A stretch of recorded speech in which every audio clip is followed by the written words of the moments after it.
With allegiance to the flag of the United States of America, to the republic for which it stands, one nation, under God, indivisible, with liberty and justice for all. So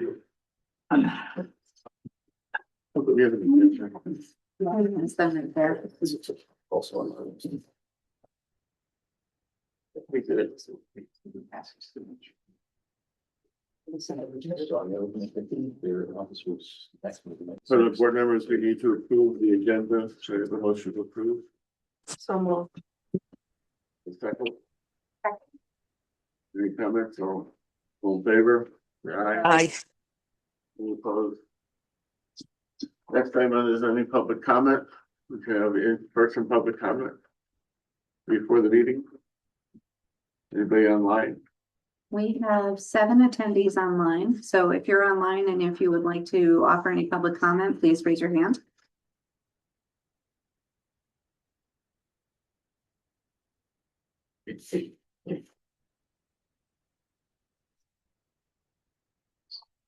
Don't see any hands All right. raised. For the recorder, we'll go around the table and introduce ourselves. I'm Bob Moore.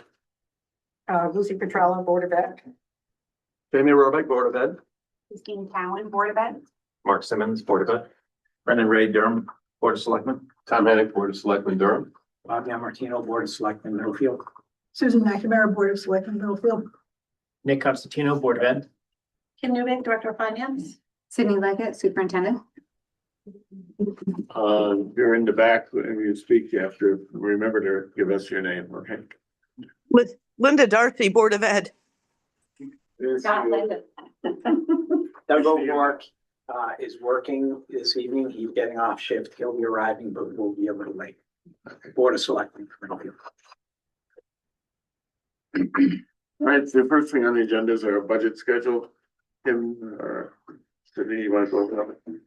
I can do that. So when both towns did receive a copy of the budget calendar, and it's very similar to what we do every year, what I've been doing for 9 years here. We begin the process in October. We review the calendar at the Board of Ed meeting to make sure the dates all look okay. And then we distribute to the schools their electronic budget materials. And that's all done through our financial software.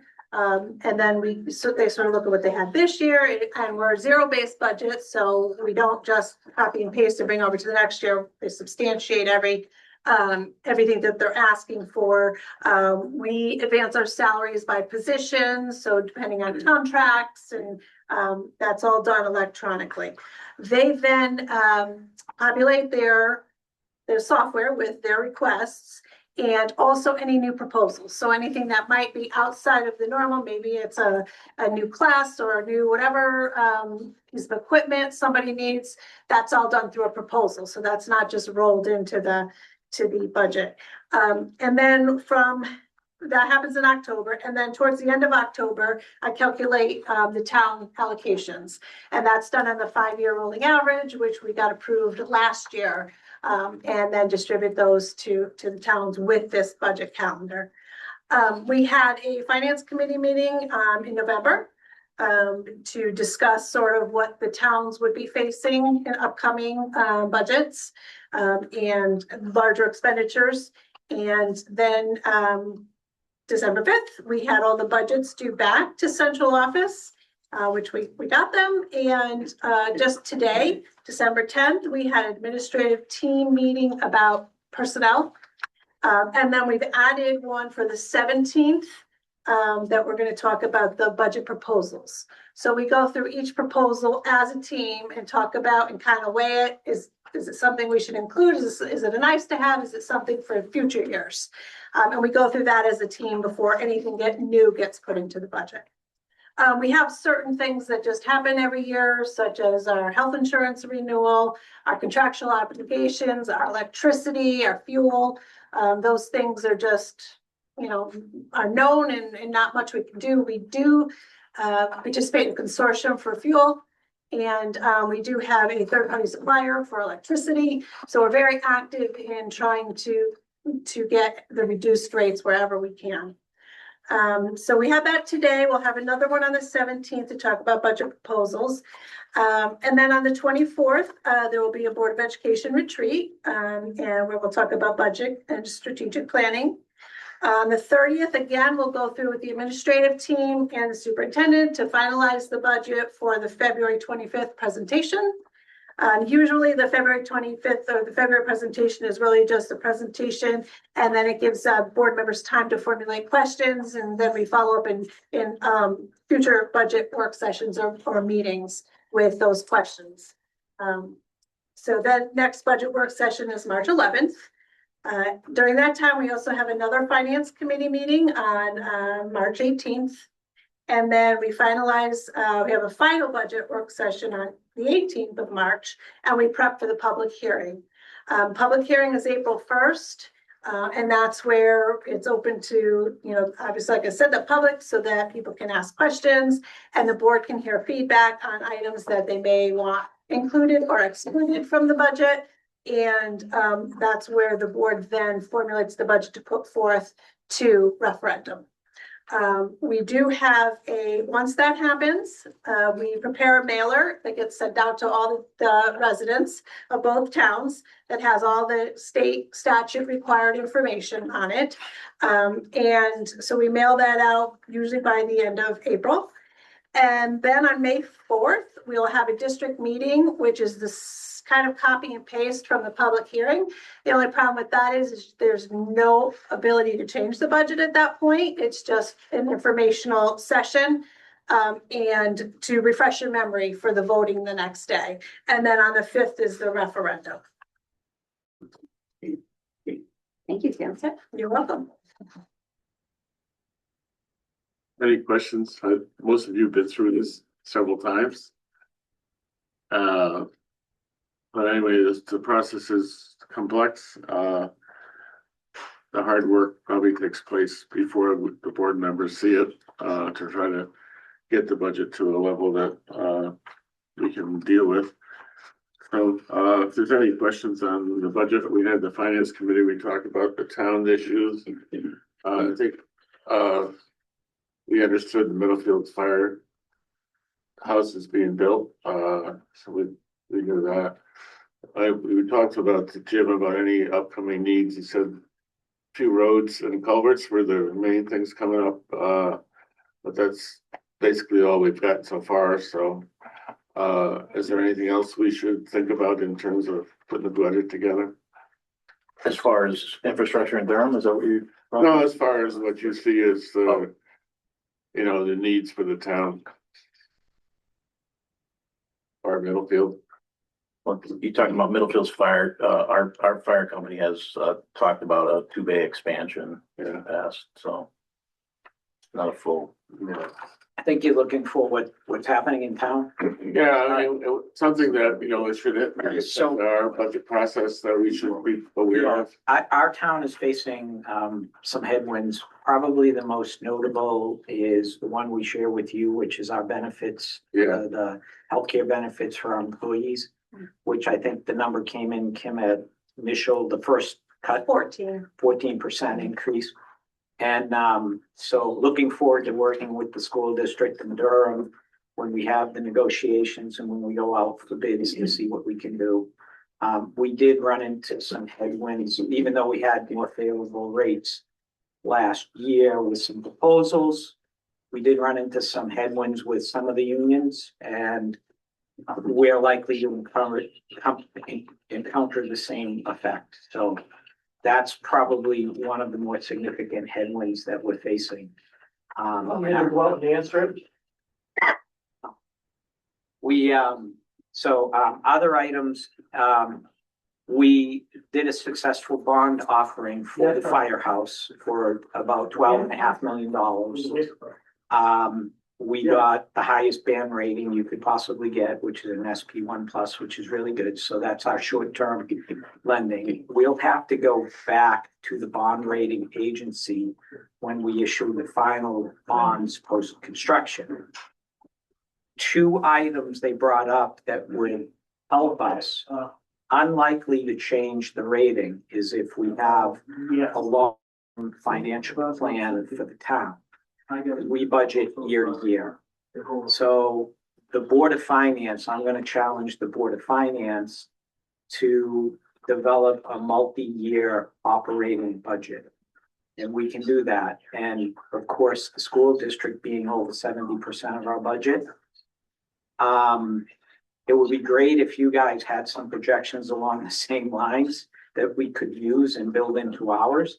If not, we'll have to use a standard. Hey, the last 5 years, it's 3.5%, 5-year compounded annual growth rate. We'll just use that going forward. So, it's a pro forma exercise, but it's one of the things that they encourage that we do. They also asked us to put together a debt policy. And I believe the school district already has a debt policy. I'd be interested in a copy of that. So that we can look at it. And I do want to put together a debt policy. The reason our town has not had a debt policy is outside of some leases and the one Powder Ridge deal several years back, we have not carried debt in our town. So this is new to us carrying debt. Okay. So, so in terms of a debt policy, I'd like a copy of yours. But the other thing I'd really like to answer for our taxpayers is the question that I keep getting is like, with the impact of the school and the firehouse, what's that look like for taxes? And I know that at the time of the approval of the referendum, you had a projection of what the cost would be to the school district. I'm sure by now, given delays, changes in project and whatever, that has changed.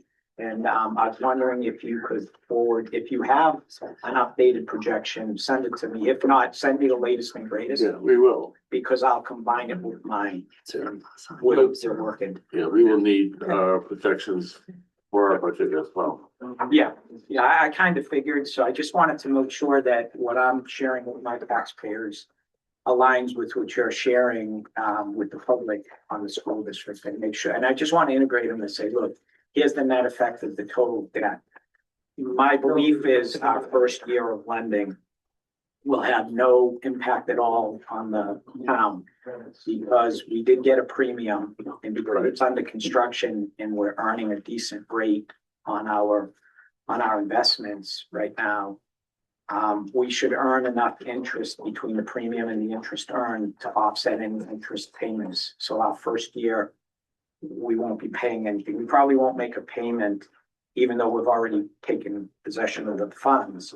Probably won't make any payments of principal down for those 2 years to 2 years. Yeah. So that's where we sit with that. So those are some of the biggest budget items that we have. Yeah. So, and I don't know if there's any budget headwinds you guys have faced. So I mean, just to piggyback off that a little bit, the last 2 budget cycles, we have had to go into our undesignated fund balance to and it was more significant this past year, over $1 million, if I'm not mistaken. So yeah, we do have a little bit of bonded debt, but not significant, but we can't really keep sustaining dipping into that undesignated fund. That's where the pressure is on our budget. And then we're also contemplating perhaps actually putting together a bond issue at some point for some of the major capital improvements, roads, infrastructure, and things like that. And that's down the road, but that's a possibility as well. Yeah, we talked to Jim about that when he was here as well. And depending on how much you want to borrow and stuff like that, it's really is kind of a fiscal dependent on that. So you talked about when you were on the board, we had put together a 5-year plan, and that data remains. And we've talked about putting together that again, so that it's more up to date. I mean, it got pushed into Memorial School and putting off improvements at Brewster and Lyman in order to get into the Memorial School. So there's capital needs at all those things, all those facilities, but hopefully they won't be needed. Basically, if our guys keep good attention to it, right? Well, we do need a roof at the high school at Strong in the very near future, within a couple of years. And The one big difference between the district and the town, and Bob certainly is well planning, how you mentioned how you already had the money to buy a new car for the town. You budget in advance, you see the need, well ahead. We can't do that. What's our percentage that we can hold back every year? 2% of our total. Yeah, and that, as you described once, is peanuts. Yeah, Right? You can do it. guys, you guys don't have the capability of doing it. It's statutorily prohibited, so it is what it is, which is why you need bonding, Right. which is why the debt service and the debt schedule is so important. And I know that the management of it in the past was that we were trying to make sure that as we paid down debt, we replaced it as opposed to Level. letting it go up or letting it come down. So it was basically level funding the debt service. So I'd like to see what the latest projection of that is, so I can dovetail it with our debt projection, because now we have debt. And it's not a terrible amount of debt, but what I really want to understand about our debt is, right now, we're in a bond anticipation note, so it'll be paid in full in a year. And then we'll be taking out the permanent financing because we anticipate completion of the project sometime around this time next year. So it should be completed within the next 12 months. When we go for final financing, we have decisions to make of, do we want it to be 20-year financing, 30-year, 15, 10? What's the right amount and how will that impact our taxpayers? So that's why I want to put together a 5 to 10-year operating budget projection, dovetail it with our debt financing, and make sure that our numbers reasonably tie out to the school. And you that have served on the board here with me know my viewpoint on budgets is it's our best guess at one point in time. So if we miss the mark, we miss the mark. But each year we have an opportunity to refine it. But it's a guess at a point in time of where we're going to be. So that's my approach, and that's what I would like to be doing. So I'd like to, get as much current information from you as possible for you. Question I have is, again, I'm not up on at the capital level, but we always hear about the unfunded mandates coming down. I get nervous when I get the CAVE agenda because they push for things and sometimes it actually ends up costing us money that we don't get compensated for. Are you up on what we're being asked to do, being required to do that is going to impact this year's budget from the old dome level? I think we just heard, I think it was just this morning in our meeting where somebody had tallied that there are 47 unfunded mandates just in special education. Yeah, special ed. That's just in that area. And That doesn't New include all the ones are others. current plus Current total. current total. We did hear news that there was going to be money distributed to all towns in the state. I think disproportionately certainly went to the larger cities as always, but I don't know. But that's always a thing that's extraordinarily difficult. Hits us by blindside and okay, we need to do this now. Not a year from now, now. Well, one thing that would really help is when the Board of Education understands that there's an unfunded mandate in the school system and it's going to adversely affect Regional School District 13, to let us know so that we can have our Board of Finance and our Board of Selectmen all write to our legislators. And one of the bad things about our two towns is they split us into multiple districts. It's like small towns. The good news is we get a disproportionate amount of representation in Hartford. So we have, between the two towns, I think we've got 4 senators and 3 They might not always representatives. visit our towns, but maybe they will say a little word or two. No, they do They do. visit our town. Yeah. quite frequently. Yeah. They were at the groundbreaking for the firehouse. Yeah. So, we had our congressional delegation there. And we also had our neighbors from Durham present, which was very nice to show support. So I really appreciate that as well. Just thought I'd mention that CAPE has a resolution, for there not to be any unfunded mandates. So they're actually for at least the recognized, next 3 years. Oh, yeah. Well, if they want us to sign on, I'd be happy to present it to the Board of Selectmen and have them sign on. And Yeah. also to our Board of Finance and see if they're willing to sign on. So. Just the schools everywhere, it's not just us, public schools everywhere are feeling the same exact crunch, nationally in terms of, rising costs, rising needs in students and lack of funding coming from state and federal resources, so lack of revenue. So it's definitely it's definitely kind of pinching from all directions. We also have a $20 million ban out, for the cash flow for the construction. So that was done, what, 2 months ago? Was that the max you're allowed to encumber? No, No. no, it's just With what, our cash flow protection for a year. We also received the highest rating, the school district, so we're very proud of that as well, proud of Kim. Yeah, you could never get one higher than our two towns. We were informed of that from bond council, so thank you for that. Regarding the funding, is that in a stiff account? Or is that, We have it in a money market account and it's meeting the arbitrage rules.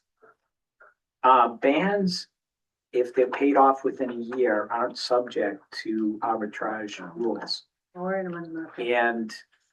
And the stiff account, which you're eligible to get, is paying, I think it's 4 or just the scotch under 4 today. And I think our money market accounts are down in the mid 3s or low 3s. So an extra percent on $20 million, if it sits there and it's a 1-year ban, you're gonna have at least an average balance of 10 million. Thank you. That's $100,000 of extra cash flow. I'm gonna look into it. Yep. So you should be eligible to apply for STIF as well. Now, one of the other things, and I was going to be talking to Durham about this, we reached out, is I want to have our town for our reserves to be able to go into paper, commercial paper, or into state bonds and federal bonds. And you need to have a financial advisor, and no one will take us, because our assets, while we'll hit 15, 16 million during the year, they'll dip below 10 and get down to 8. Once you're below 10, nobody wants to deal with you, so you have to maintain 10, and we're not there.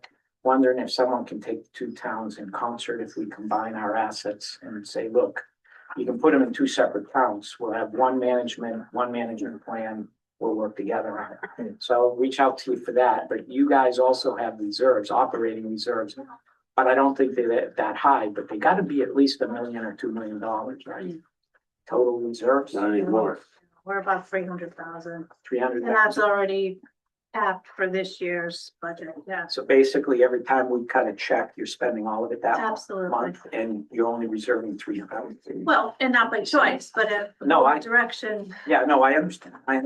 So, but anyways, those are things we can do on our side that gives us a little more stability. So, because right now, when it's a declining rate environment, I'd like to try to lock in some of the 5, 10, 20-year treasuries in the 4.5% to 5% range. And I'm limited, I can't do that, even though we appointed the financial counselor. Never mind, that's a different issue. It's not- the other thing, with the closure of Memorial that's already taken place, are we seeing anything in the 26-27 budget that would be favorable in terms of cost savings, since that school was actually closed down? I mean, there's like a maintenance and stuff like that. Well, total expenses in the school district, given that you're running 4 buildings now instead of 5. Yes, Staff. we do have to, we shuttered the building, but we still have to keep it at I a understand. temperature, there's gonna be the construction there. Maybe we'll be mowing the lawns less. We do still have to do snow removal. Well, I'm also talking staffing wise. So staffing, no. That would have We're been running reflected 4 in this schools budget currently, but the already. needs are greater at each of those 4 schools. Just with the students being moved to new schools, it does require Yeah. a lot of resources at this point. The people are expecting it though, Bob. I totally agree. People have voted for closure and free school system. Obviously, we're not there yet, but we've set up the sustainability for the future. Just asking the leading question. For 2026, where we're at now, there was reduction in staff and some staff members. That won't reoccur for the budget we're prepping now because it was already done. The following year out, there could be some more reductions and they're scheduled to be in certain areas, maybe related arts or something like that. Once we have firm class sizes and staff and stuff, but really for 26, 27, and we've said this all along, this isn't new, there will not be a savings. And even further years out, there, that 27, 28, you could have, you know, reduction in some staff members, but people are expecting to see a large savings, and really what they're gonna see is a smaller increase. Because, you know, still things happen, there's inflation, there's contractual obligations, and so, you know, what's gonna happen is you're gonna save on having only 3 buildings and not having 2 buildings, but it's just gonna offset any kind of increase. If that makes sense. Anticipate some administrative savings. Absolutely, yes, yep. But not the year we're building this year. One thing I'd like to add as we get further along in the budget process, I've always been uneasy in the last couple of years about comparing local districts. Well, District 17 is coming in at a 4.62 increase. And it's all fine and good, but it just, every district and every school's, they're in a different place. And I find it very, very off-putting. It's similar to when we do the student achievement where, well, you know, the District 17, they'll bring up again, well, they have a, you know, increase of their whatever numbers we're looking at. It's not a valid comparison. I would just ask that that not be part of the process because it's just not valid. It seems to be of, well, they're doing it, let's do it too. That is, I don't really agree with that, though. Yeah, well, I think it's why? a good, I think it's just a good baseline. Like, I've always like, I know I'm not a numbers person, you know, but like, I feel like having an idea, and not that I don't think it's the end all be all or anything like that, but I think it's kind of interesting just to see when you look at like districts, because I do agree with the point of like, I hate when people compare us to like a Madison. You can, those are 2 completely different towns and taxpayers, and we can't compare those districts.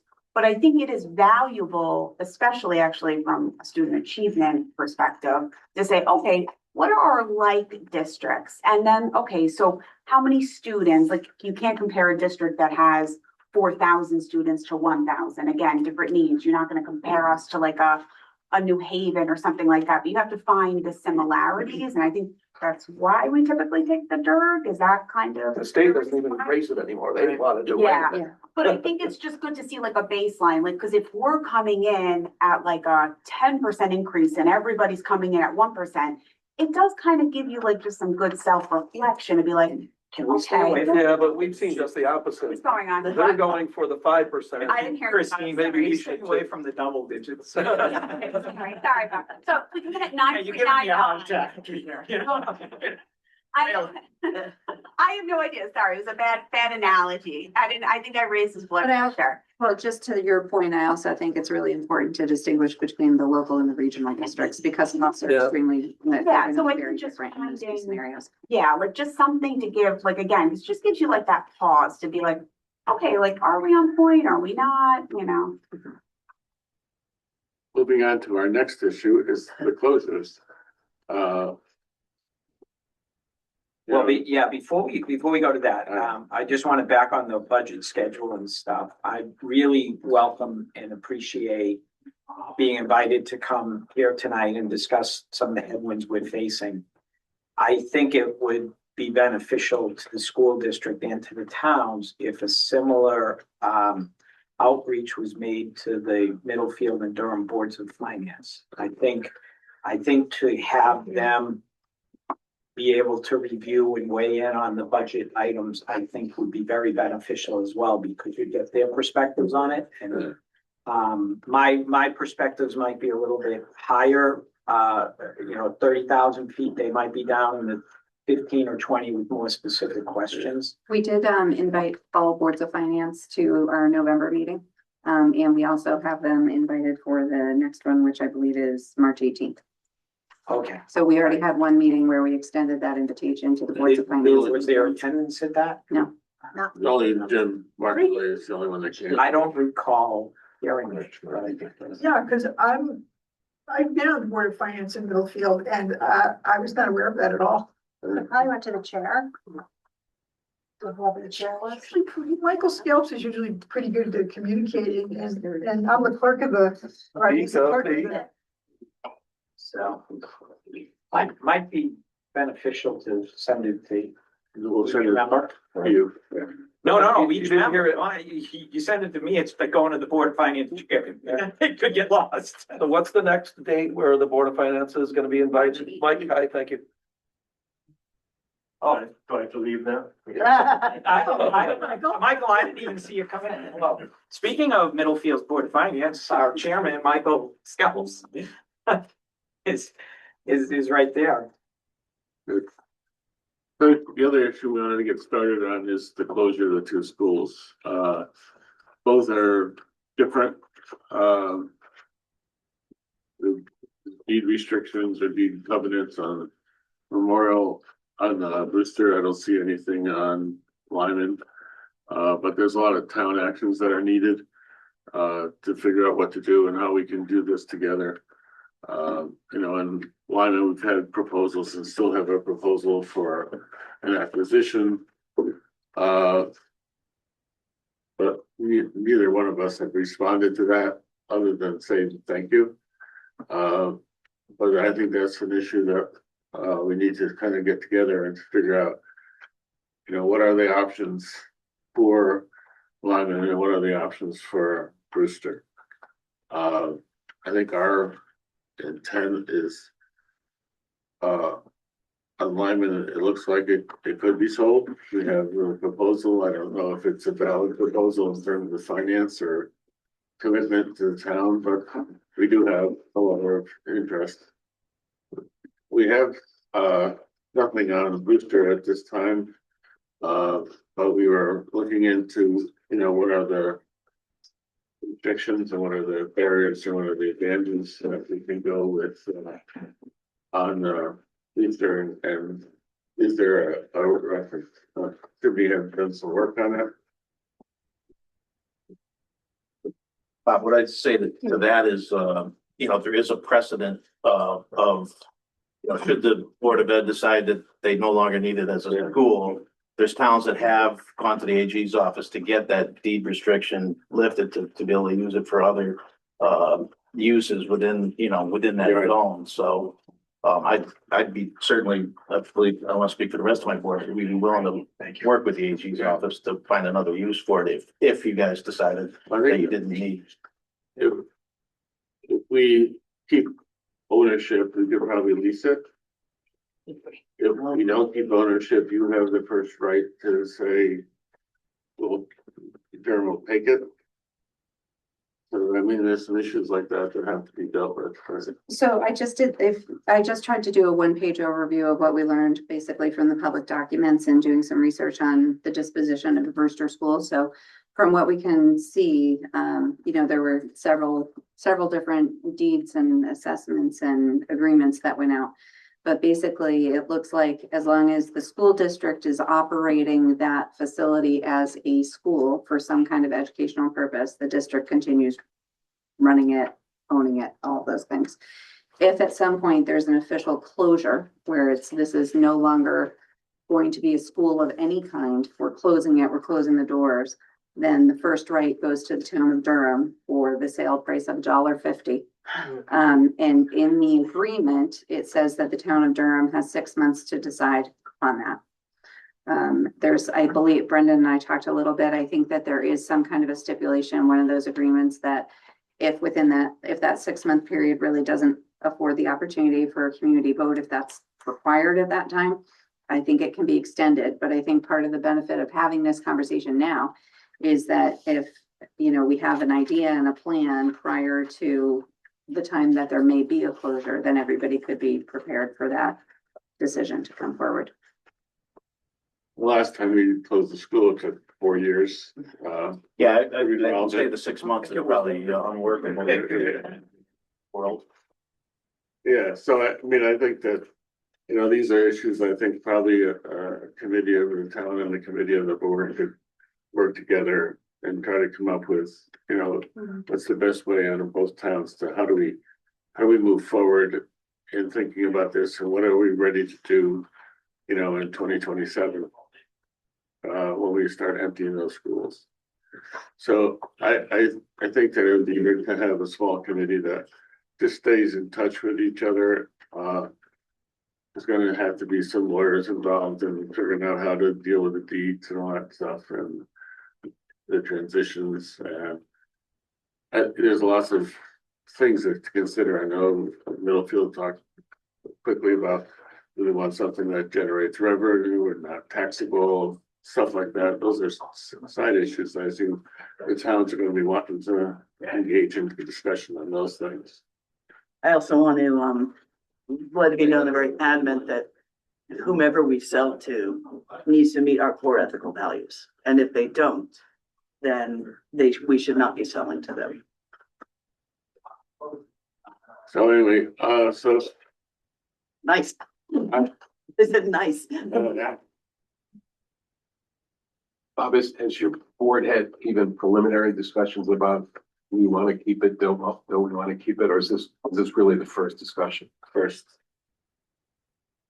I mean, over the years, there's been, we could do something, but there's no. But now, I mean, now it's real.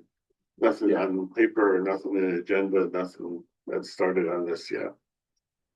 So it'd be good to, Because that's kind of the first, to my mind, that's sort of the first step. If your board decides it wants to, keep it, then the town would certainly be supportive, but if the board decides it doesn't want to keep it, then the town would have to take a different path, right, decide whether or not it wanted to reach into its wallet for $1.50. and we'll need plenty of time for those decisions. Right. Can we raise the price to $1.75? The inflation is saying. Handle someone.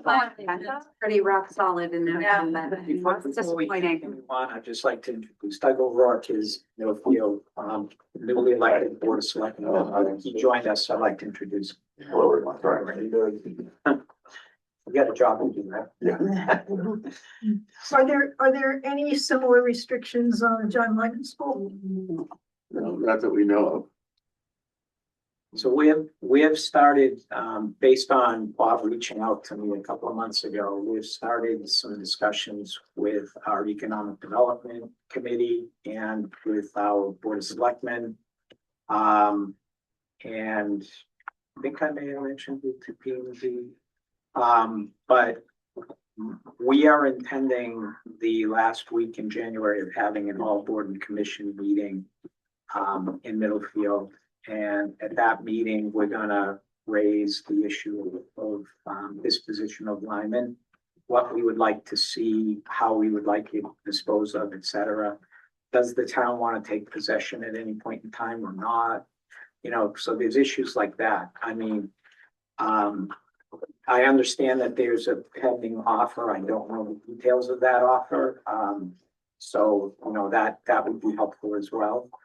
Is it an official offer? Sorry. It's not like an official real estate offer. It's like Yeah, I just want to make that clear. It's like a letter of interest. Yeah, All yeah, right. just so you know, like, Okay. cause that's No, my so understanding. that's It's not fine. like an offer. Because there's No dollars in there. those that are talking about the fact that depending on who acquires, right now it's zoned residential. Highest and best use of that property would be to convert it into residence for the full amount, which is perfectly acceptable. But there's other opportunities potentially. If, someone had floated the idea, if Durham has a need for Brewster or wants Brewster and Middlefield wants to develop that property or whatever, maybe both towns just take them for $1, or I guess it's $1.50. Price is higher. Something like that. Say $1.75. Yeah, or however it goes down, but if you're interested in having a committee formed, then that's something I think we can work together on. Get a committee to review it, but I did want my other. board- Either that or just, have the selectmen and the chairs be, over on a kind of regular schedule, just to say, okay, what's the next step? I mean, right now, the first step is to talk about it. The next step is to actually put together some options, restrictions, the benefits. Are there other schools interested? We can go out and do research on that. We can make arrangements for like ACES and others to see if they're interested in another school. Whether or not there's a need for a private daycare. I mean, it's lots of small seats in there. So there's lots of things that could be done, huh? I could be wrong, but I don't think a daycare would fit within that residential zone, but, It would have But to have a preschool program, I I think. kind of like to, because like the town of Stafford was able to have a deed restriction like that lifted, I would like to kind of take that out of everybody's head, like if we can't do this, turn it into residential again. Just because there's a possibility we can. All right. Yeah, I think that's one of the things that would have to decide, how do we get to decide if that deed restriction carries over?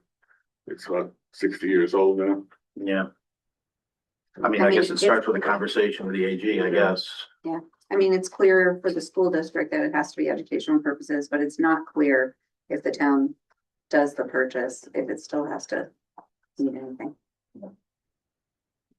Certainly we're a year and a half off of this, but Kim, what was the numbers on Corn School? Once it was not occupied, it was like 80,000 to just keep it. Correct. And that's something to certainly consider as time moves forward as well. It might be more for the other two schools. I don't know today's numbers, but To keep buildings. yeah. It was about 80,000 just to keep them live. Keep them live. We'd rather, we'd rather be in a position that they're not ours at the end, or we have some other use that we can support out of there. So, It's okay if it's just the chairman, but I think, well, I'm just suggesting Yeah. just get it started something. yeah, from my perspective, I have a lot of great ideas, but I also know that I don't have the best idea. I actually like to listen to a lot of different people, which is why we've already started the process in the middle field of figuring out, finding out what is the best and optimal use and disposition. So, yeah, so even if we just have a small committee, I'll still be reaching out. Just to keep track of where Yeah. what's going on. But the all boards meeting that we're gonna hold in January, that's gonna be one of the items on the agenda. And that'll get every board and commission in town thinking about it. If you need that letter of interest, we can provide that. Sure.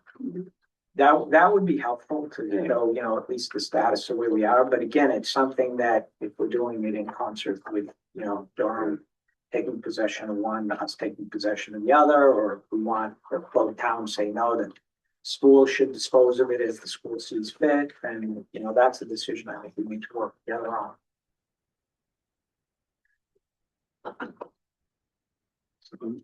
Any other ideas on that, what we should pursue? We have a meeting at 6, so yeah. Yeah, Okay. we also have a meeting, but there was two other things I wanted to bring up Yep. quickly.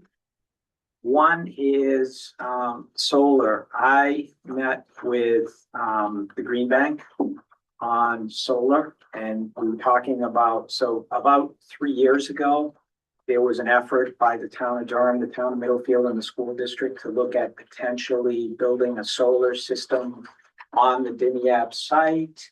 And the towns and school districts become the beneficiaries of the energy and the savings, et cetera. That did not go forward for a couple of reasons. One, it was a purchase power agreement. And I believe the then first selectman of Durham wasn't greatly in favor of pushing it. But that said, that's behind us.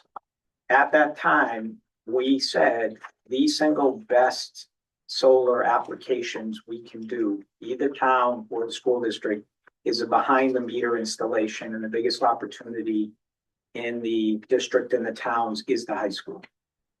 And when CCM met with us, they said that they have taken all of the incentives away from the residential and they've moved them to powering the schools.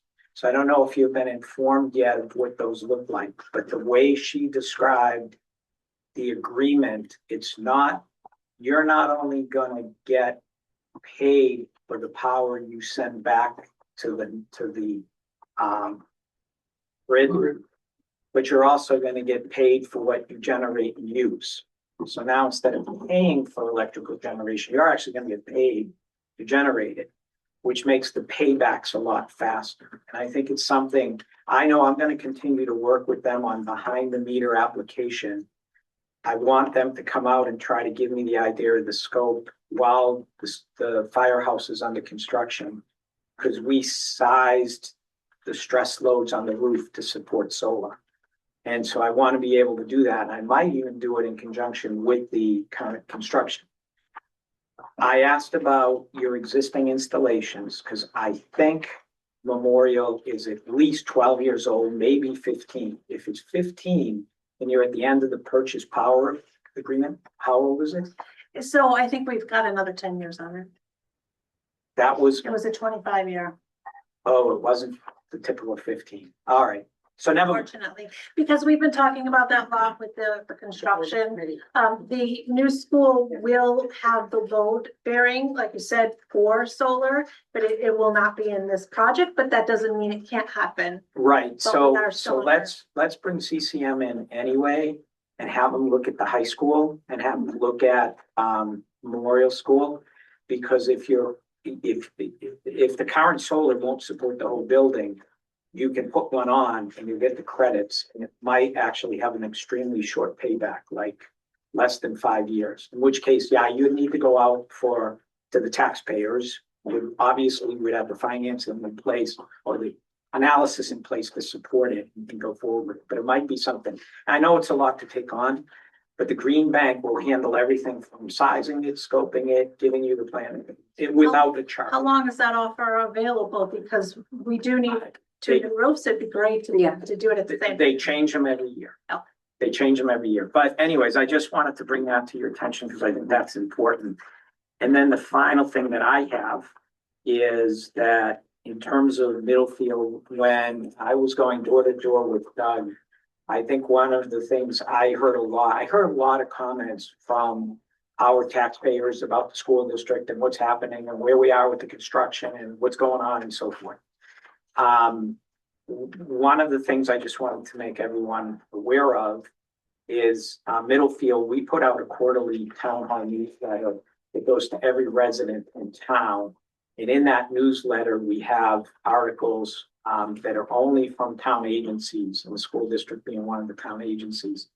And I would really, really like, if you guys want, you can have an entire page, could be 3 or 4 articles describing what's happening in the school district, because you guys do a great job in communicating with the parents through Parent Square, through the principals' letters that go out every Friday. They know what's going on in the school district. But my taxpayers don't. We had discussed that, at the meeting ago, I brought that up. Well, thank you for a whole page. I was thinking more, but No, because you said it, full page. the only articles I've had in there so far from the school district, I think I've written them. I think like when we had the graduation and I listed all of our graduates and their honors and. Bob, can you send me the dates? Like we talked about this and we talked about me having the deadline dates to get things to you. So that would be. Yeah, first thing to know when. the easiest thing to remember is, it went out in December. The next one will be March, June, September. And it's like 2 weeks before the first of that month. That's it. But I can send you dates. It would be for when great. you get it to us. Yeah. And has the post office been honoring their commitment to get it to everybody's box? Because we had some Well, we complaints pay about for that. it. So We pay for it. We've had some issues with that. Certain roads. I think if you do a mailing or anybody does a mailing every door direct, there's been some issues in Middlefield with the delivery. And we have been talking to the postman. I don't see many in the garbage at the post office because I have a PO box, just so you know, so that's good. Right. Well, that's good. I think Out of people everything else in the garbage. and then I just wanted to give Doug, do you or Susan, do you have anything you wanted to add to the board before we step out of the meeting? No, I wanted, add something to public comment. At the end? At Okay, the end. all right. I want to thank you, Bob, because when we just got the publication a day or so ago, and I looked through there and I said, there's nothing in here for the Board of Ed. I said, I'm gonna get in touch with Bob if it's okay for us to be able to have. Oh, yeah, no, that page, absolutely. and That's Absolutely. wonderful. I've tried to get something in each of the issues where Yep. I think this was like the 8th one, not counting the supplementals. And I think we've had something in at least half of them, but I think I've written them.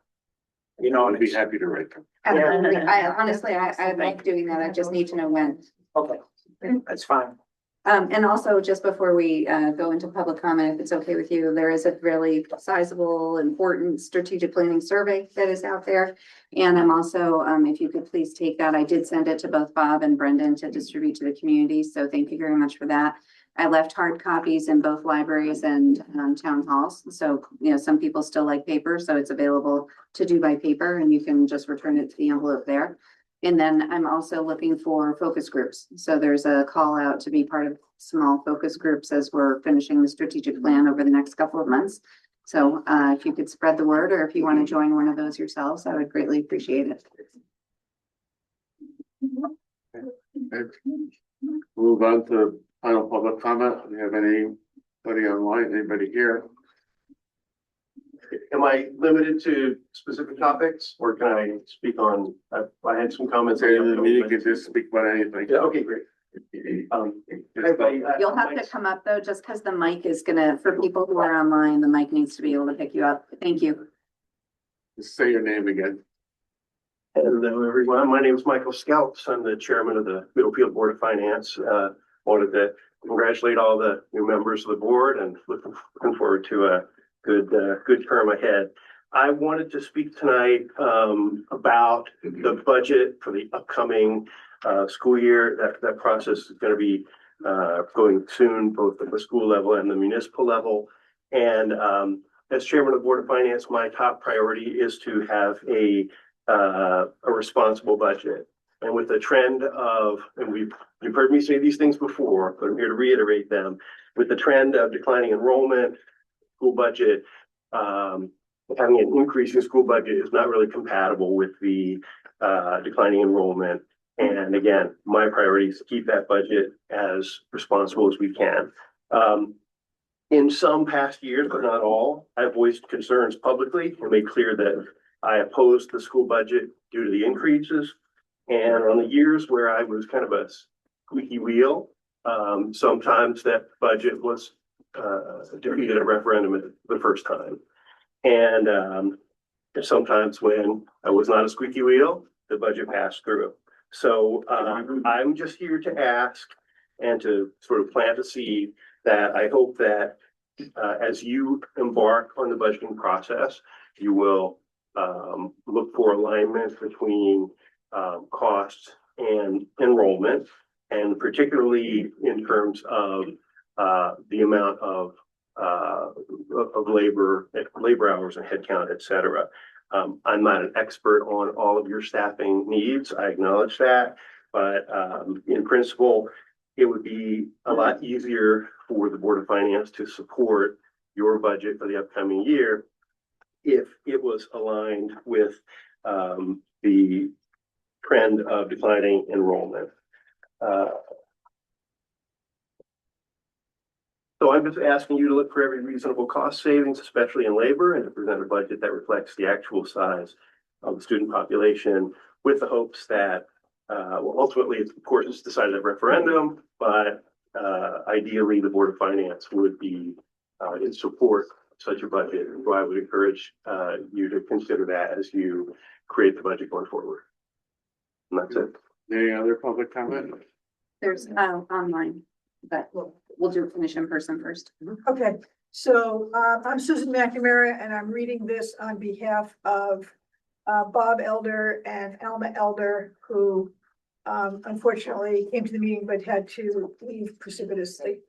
Good evening, members of the Board of Education and officials from Durham and Middlefield. My name is Bob Elder and this is my wife, Alma. We have been residents and taxpayers of Middlefield for over 30 years. We're asking for this board's support for the use of solar panels and the new construction of Memorial School and other projects. We are surrounded by air that is contaminated with greenhouse gases. It is calculated that Middlefield emits about 9.2 tons of GHG per person per year. The traditional energy sources for this appalling tonnage includes gasoline and oil. Solar energy in public buildings and in homes can reduce our contamination of the air. California, the largest economy, fourth largest economy in the world, is using 40% less natural gas this summer to generate electricity than they did 2 years ago because they put up so many solar panels and so many batteries. Middlefield and Durham can do their part to drive down energy costs and alleviate the production of greenhouse gases. The state of Connecticut has set a goal of net zero carbon by 2050.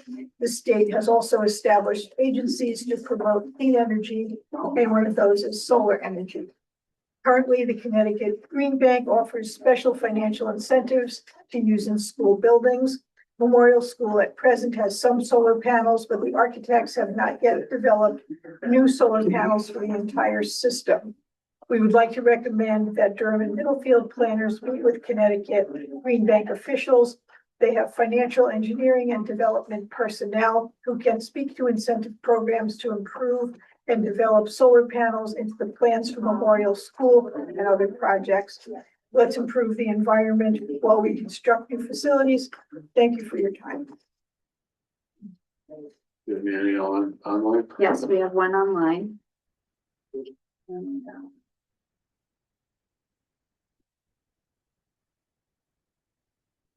We have Eileen. If you could please just state your name and your town, and then you should be free to speak. Hi, I'm Eileen Buckite. I am from Durham. I've been chair of Board of Finance for one day. I was elected chair last night. So I did want the board to know that I was not aware of that meeting in November. Hopefully we'll get the notifications now. I did come to your hearing last year and ask that the Board of Education work more closely with the Boards of Finance and Board of Selectmen. So I'm very pleased to see these meetings are occurring. So yeah, again, I did not know about the one in November, but I will certainly attend in the future. Our budget season is not really kicked off yet. We're not kicking off until January. I think as Brendan said, we are facing headwinds in Durham with a lot of capital projects that we have been putting off, that we are considering issuing bonds for next year, but we're not quite there yet. We would have to go through the process in public hearings. So it's not going to affect really affect our situation presently. I know, I was a member of the Board of Education for one term, as I know, several other people in the room were former members of the Board of Education. I understand how hard it is to just find areas to cut. I know most of your costs are fixed costs related to healthcare and infrastructure and mandated by the state of Connecticut. So I'm not going to issue a blanket statement that I want to see you cut your budget, because I just don't think that's realistic. But I do look forward to working with you and attending your meetings in the future. Thank you. Thank you. That's it for raised hands. All right, we have no further public comment. I have a motion to adjourn. Second. All in favor? Aye. Thank you. Thank you. Appreciate it. Welcome to stay for the 6 o'clock meeting.